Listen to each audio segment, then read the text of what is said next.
Manje nokubonga ukuthi nami emncaneni bami noma ebusheni bami uNkulunkulu wangenzela umusa. Amen. Ukuthi uNkulunkulu wayehlenge yami impilo. Uhamba yami emncaneni bami. Amen.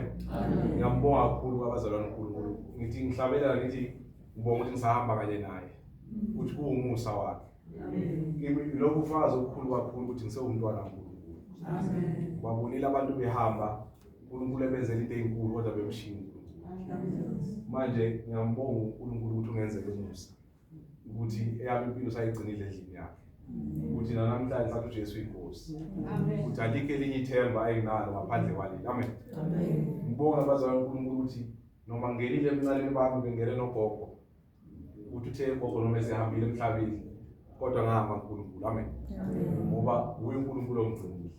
Ithi iBhayibheli ikhulisa umntwana ngendlela angesuke kuyo. Manje ngiyambonga ukuthi nami ngikhuliswe ngaleyo ndlela ukuthi namhlanje ngisamile kuNkulunkulu. Amen. uNkulunkulu ngiyamazi abazalwane ephilisa umuntu. Umama ongizalayo nabazalwane sithe basiqala ukukholwa bekugogo nje kuyimi gogo ngihamba naye ngenkani ke nami. Kodwa sahamba ugogo umuntu okhulekayo umama omthandaza. Amen. Umama ohamba imize ofakazi yokukhuleka. Manje kodwa kunokuthi la ekhaya bonke abantwana bakhe abakholwa beyilwisa nenkolo yakhe. Amen. Kodwa engayeki bakhuleke lona banxusela. Wathi esehambile uNkulunkulu wakwenza umusa ukuthi umthandaza uboli. Amen. Ukuthi bonke abantwana bakhe iningi labo sebeyakholwa namhlanje. Amen. Ukuthi uNkulunkulu wawenza umusa. Ngawo lo mthandazo lo owesifazane oyehlala ekhuleka njalo bebanxusela. uNkulunkulu wawenzela umusa. Uma wami ke bazalwane befika ensindisweni umuntu ogulayo enesifo se-HIV. Nami ngazi ukuthi ke kuthiwa ayelapheki. Kodwa ngabona amandla uNkulunkulu ukuthi ngomkhuleko kuphela wasinda. Amen.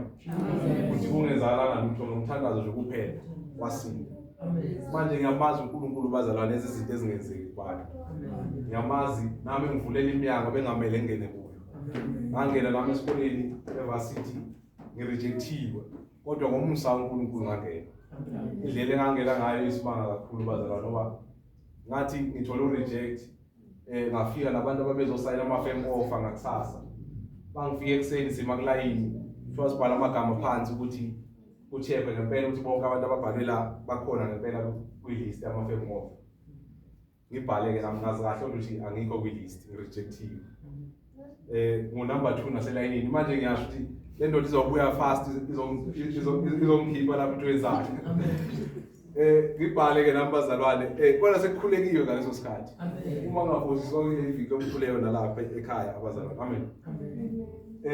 Ngibhale ke lapha kwi-list ingene ngaphakathi le ndoda nangempela ngilindele ukuthi izophuma izongithethisa phela. Kuphele bazalwane boma 5 minutes vele ibuye ithi asikhohle lento yamagama. Vela ningene ngaphakathi nonke lapha. Ngawubona amandla kaNkulunkulu bazalwane. uNkulunkulu mkhulu. Siyangena lapho kuthiwa ngena khona. Manje bazalwane uNkulunkulu ungenzele isimanga. Ngingasuka nami ngiphi bazalwane ngoba uyo sangithwalile kuze kube manje. Alike lithembe engilazi. Ngiyangibonga lokho bazalwane ukuthi mina alikho elinye ithemba engilaziyo. Ngibona abantu sebesindiswa sebebadala. Omunye phinde ivuke le nto leya yakudala ukuthi manje ngiyambonga ukuthi mina alikho elinye ithemba engilaziyo. uNkulunkulu kuphela. Manje nginalo ukuthi umuntu omusha uyama ngamandla kaNkulunkulu. Umuntu omusha uyaphila ngoNkulunkulu kuphela.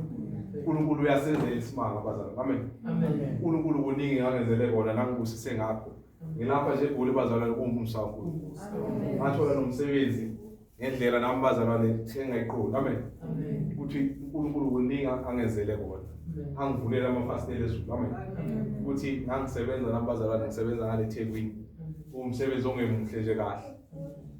Ngaya naseKapa kuseyiwo lo msebenzi ongemuhle kahle. Ngihlale ngikhala uNkulunkulu ngithi lo msebenzi odathi ngizawuyeka. Ngoba lo msebenzi bazalwane wathi bawubuya njalo intambama endlini ngithi namhlanje bengigcina. Uthola wena kusasa bese kusa ukuthi angiyi. Manje ngikhuleka uNkulunkulu. Kodwa nginalesifiso sokuthi ke ngithengele umama ongizala inqola. Wayenayo phambilini yagincika yamosheka. Manje nginalo ukukhuleka njalo ukuthi uNkulunkulu awuphinde ubuyisele lezi zinqola lezi. Ngayithenga ke bazalwane khona ngisasebenza ngalo. Ukuthi ngizokwenza kanjani ngizophila kanjani uNkulunkulu wazi. Ngayithenga uNkulunkulu wangenzela umusa le nyanga engangiyithenge ngayo. Ayiphelanga inyanga bazalwane. Ngathola umsebenzi lo sengibona namhlanje. uNkulunkulu wangivulela iminyango. Manje ngimbonile bazalwane uNkulunkulu angenzela isimanga. Ukuthi ngimile nje umusa wakhe. Yena ngempela bazalwane khona umhlabelelo othi ungizungezile ngemuva nangaphambili. Manje ngiyambonga uNkulunkulu ukuthi ungizungezile. Uzungeze ngisho nezinto angibusise ngazo bazalwane. Ukuthi konke angiphe kona ubiyelele uNkulunkulu. Ezami inqola bazalwane ayikuthiwa yakayo uqiniswa. Kodwa uNkulunkulu kuphela. Manje ngiyambonga kakhulu bazalwane uNkulunkulu ukuthi ngisongumntwana wakhe bazalwane. Lokhu kufaza okukhulu kakhulu kimi ukuthi ngumntwana kaNkulunkulu ngalesi sikhathi. Ngiyabonga bazalwane.